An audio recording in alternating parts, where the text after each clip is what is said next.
Hi, this is Steph with Belladonna Dyes, and today I'm going to show you how to mix a half a batch of dye using the bullet blender.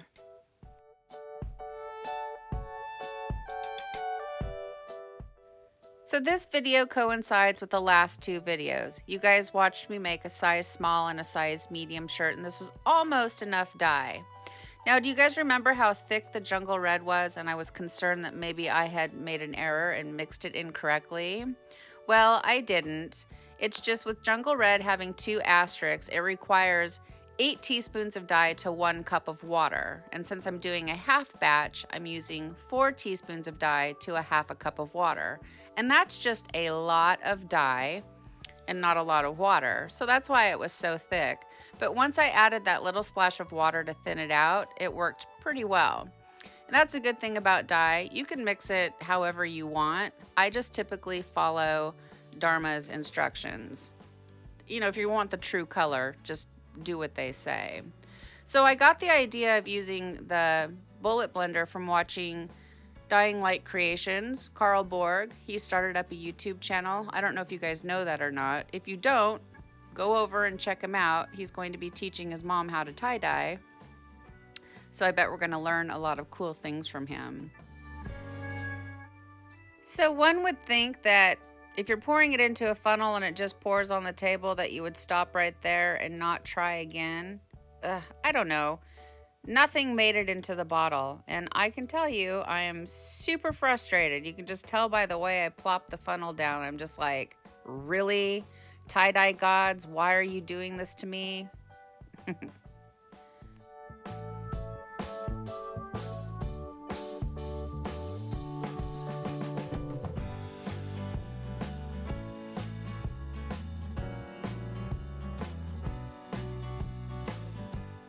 First of all, it's a good idea to wear gloves when you're mixing dye.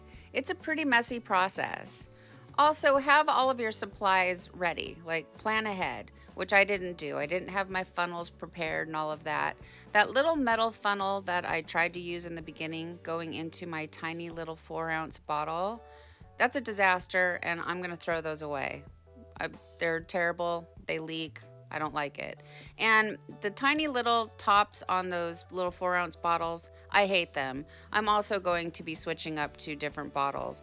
After this, I contacted Steve and Jay, and I was just like, I need to know what bottles you're using because I can't handle this anymore. It's impossible to get the dye in them without a funnel, and I think I would liquid dye more if I didn't have such a hard time getting the liquid ready. So this mess cleaned up really well with the bleach wipes. If it's a real stubborn mess, I like to use the shower spray, like the mold and mildew spray. I'll put a little squirt on there and the dye will just wipe right up. Okay, we're moving on. Things are going to go a lot smoother from here. I've found my groove. We're going to just make some dye now. So for daffodil, it does not have an asterisk, so I'm only going to use 1 teaspoon of dye to a half a cup of water because I'm making a half a batch of dye, all right? So super simple. Now here's a little tip. If you start with your lighter colors first, you can graduate up without rinsing out your container. I started with a red just because I used some fire red, poured it in the cup. Wasn't planning on sharing how I mixed it, but I thought, well, I haven't used the bullet blender before, so I'll share it with you and see maybe if you guys like this method, you might want to use it.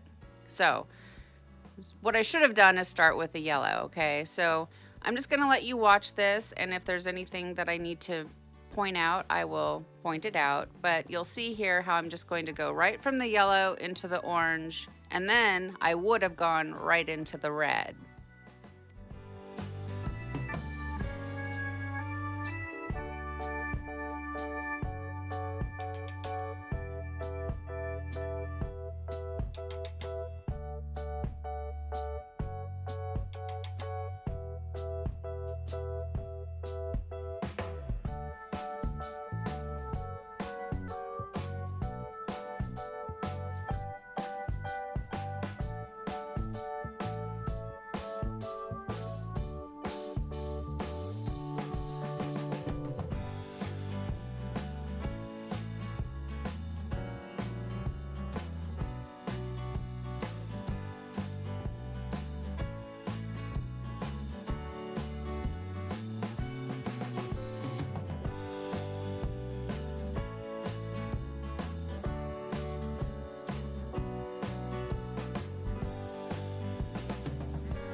I took everything to the sink and I rinsed it really well. I was concerned that since I was going from orange crush into blue violet, I would create brown.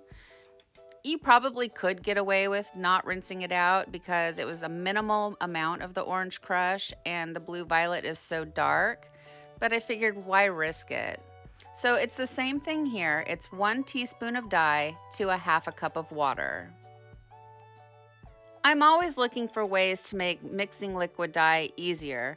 You know, I do not like mixing liquid dye, right? Funny for a tie-dyer who doesn't like to make liquid, but anyways. So the bullet worked really well. It mixed the dye really good. I didn't have any issues with it clogging the tips or anything like that. The downside for me is that I had to use a funnel to pour it into my dye bottles. I like to use my immersion blender and my silicone measuring cup because I'm able to just squeeze the silicone measuring cup and pour it directly into the bottle. So it's like half a dozen one, 6 of another. I didn't find this to be any faster than doing it at the sink with the immersion blender. So it really is going to be a matter of preference. And frankly, getting the silicone measuring cup and the immersion blender is a lot cheaper than buying the magic bullet. Thank you so much for watching. Please subscribe to my channel, leave a thumbs up, and click the bell and set it to all. That way you get notified of future uploads. And remember, have fun tie-dyeing!